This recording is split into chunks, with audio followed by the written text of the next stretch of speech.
this kind of picture that we see here is called the passengers on the bus. It's an image of a guy driving a bus and the passengers are on the way.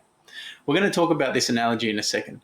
But what we kind of see is that when we're trying to do something, be it, driving a bus or living our life or talking to people we care about, notice what it's like when you hold your thoughts like this.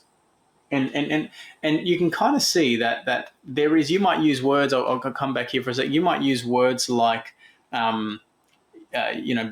can feel, claustrophobic or overwhelmed or kind of, this is what fusion is. Fusion is a sense of when we hold our thoughts like this.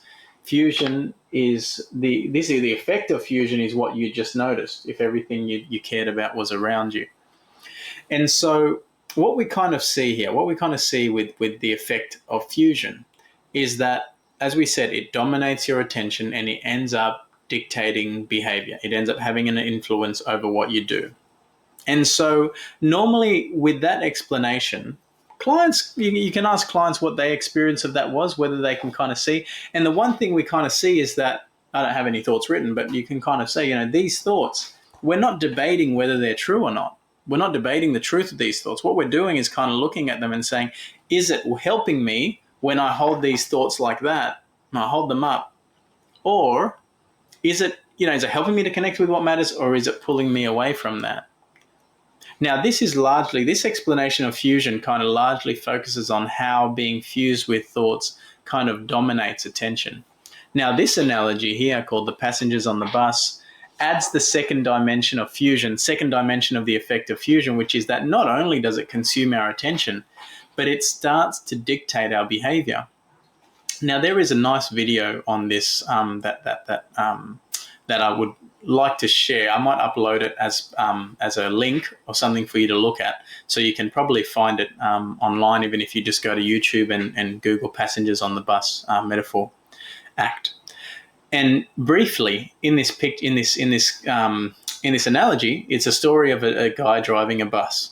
And on the journey, he picks up these passengers. And the passengers represent his thoughts and emotions. The passengers represent, his mind.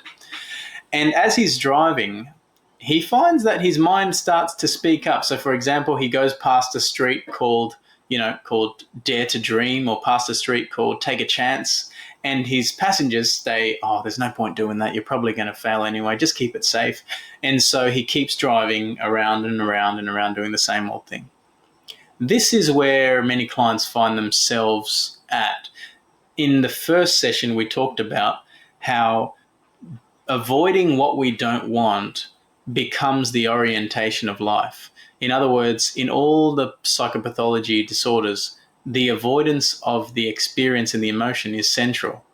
Remember, PTSD, panic disorder, social anxiety, OCD, the behaviors that the person does are usually directed at trying to eliminate their pain in some way. And so this metaphor captures that. It's capturing that the passengers on our bus are telling us, just don't try that, just don't go down that path, because it's not going to work. It's not going to work out. So in this video, if you watch the video of it, the driver ends up finding out that he can drive down the street even while his passengers are saying it's not going to work out. And he goes on a journey to discover that. It's only a short clip. But this picture really highlights how when our mind tells us that we can't do something or that we should do something, how we naturally listen.